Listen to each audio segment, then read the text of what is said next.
በክልሉ የዘንድሮን የበልግ እርሻ ምርታማነት ለማሳደግና የአካባቢ ጥበቃ ስራዎችን ከኢኮኖሚ ተጠቃሚነት ጋር ለማሳለጥ የታቀዱ ተግባራት በከፍተኛ ደረጃ እየተከናወኑ እንደሚገኙ የክልሉ ምክትል ርዕሰ መስተዳድርና የግብርና ቢሮ ኃላፊ አቶ ማስረሻ በላቸው አስታውቀዋል። ካለፉት ዓመታት በተሻለ መልኩ የሜካናይዜሽን አጠቃቀምን በማስፋፋትና በተፈጥሮ ሀብት ልማት ላይ ትኩረት በማድረግ ውጤታማ ስራዎች እየተከናወኑ ነው ብለዋል። የዘንድሮ የበልግ እርሻ ዝግጅት ቀድሞ መጀመሩን ጠቅሰው በበልግ አዝመራ ሊታረስ ከታቀደው መሬት 90 በመቶ የሚሆነው መታረሱን አስታውቀዋል። እስካሁን በተሰራው ስራ ከ415,000 ሄክታር ወደ ተግባር እንገባለን ብለን ካቀድነው ውስጥ ወደ 373,475 ወይም ኒርቱ 90% የሚሆነው የእቅዳችን ማሳ እርሻ ተዘጋጅቷል ማለት ነው። ከዚህ ውስጥም ከተዘጋጀው ማሳ ውስጥ ያው በተለያየ ደረጃ የሚገኝ ማለት ነው በድግግሞች ነው የሚታረሰውና የእቅዳችን 90% የሚሆን ማሳ ተዘጋጅቷል። ከተዘጋጀ ውስጥ ወደ 40% የሚሆነው ወይም 126,000 ሄክታር የሚሆነው በዘር የተሸፈነበት ሁኔታ ነው ያለው።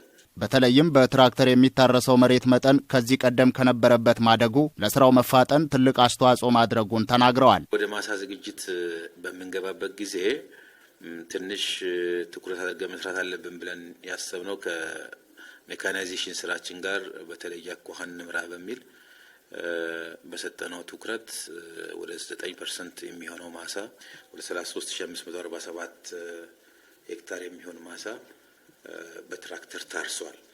ዘንድሮ ላይ ያሉን ትራክተሮች ኢፌክቲቭሊ መጠቀም እንድንችል የሚያስችሉ የተበላሹትን የመጠገን አዳዲሶችን በባለ ሀብትም የገቡትንም በሞቢላይዝ በማድረግ እርሻ በኩታ ገጠም የሚታረሰው መሬት በትራክተር እንዲታረስ የማድረግ ስራ ተሰርቷል። በጋ ስንዴ ስራም በተመለከተ አሁን ባለው ሁኔታ ከ5,700 ሄክታር በላይ የሚሆን ማሳ ነው በክልላችን የለማው።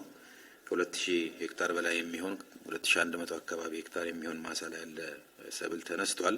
እንደ አቶ ማስረሻ ገለጻ በተፈጥሮ ሀብት ጥበቃና በአረንጓዴ አሻራ መርሃ ግብር ረገድ ሰፊ የቅድመ ዝግጅት ስራዎች እየተሰሩ ይገኛሉ። አርሶ አደሩን ተጠቃሚ የሚያደርጉ የቡና የፍራፍሬና ሌሎችም የችግኝ አይነቶች በስፋት እየተዘጋጁ እንደሚገኙም ጠቁመዋል። በበልግ ከሚከናወኑ ስራዎች ውስጥ አንዱ ለክረምት የሚሆን የግሪን ሌጋሲ ወይም የአረንጓዴ አሻራ ስራችን የቅድመ ዝግጅት ተግባር ነው የሚሆነው። እንደ ግብርና ቢሮ ከ331 ሚሊዮን በላይ ዘርፈ ብዙ ጠቀሜታ ያላቸውን ችግኞች እያዘጋጀን እንገኛለን። አሁን ባለው ሁኔታ ወደ 289 ሚሊዮን ወይም የእቅዳችንን 88% የሚሆን የችግኝ ዝግጅት አጠናቀናል። በአሁኑ ወቅት ከክልል እስከ ታችኛው የልማት ቡድን ድረስ የግብርና ባለሙያዎችና አመራሮች በማሳ ላይ ተገኝተው ለአርሶ አደሩ ሙያዊ ድጋፍ እያደረጉ እንደሚገኙ ጠቁመዋል። ከክልል ጀምሮ ያለ አመራርና ባለሙያ ታች በቀበሌ አልፎን በልማት ቡድን ደረጃ ተተክሎ ድጋፍ እያደረገ ይገኛል። ይህ ስራ ያለ ብርቱ ድጋፍ ተግባራዊ ሊሆን ስለማይችል ይህንን ደግሞ የሚደግፉ አመራሮችና ባለሙያዎች ተተክለው ቁጭ ብለው ከአርሶ አደሩ ማሳ ድጋፍ እየሰጡ መስራት እንዲችሉ የሚያስችል ድጋፍ አድርገን ስራው አላለቀም፣ ገና ግማሽ ላይ ነው። ነገር ግን የበልግ ዝግጅት ስራ በተለይ የማሳ ዝግጅት ስራ አልፎ አልፎ ደግሞ አንዳንድ አካባቢዎች ላይ ቀድሞ አዝመራው በገባባቸው አካባቢዎች ላይም የዘር ስራም ጭምር እየተከናወነ ነው ማለት ነው። ምቹ የሆነው የአየር ሁኔታና እየተደረገ ያለው የተቀናጀ ክትትል የዘንድሮውን የበልግ አዝመራና የተፈጥሮ ሀብት ልማት ስራ ውጤታማ እንደሚያደርገው ጠቁመዋል።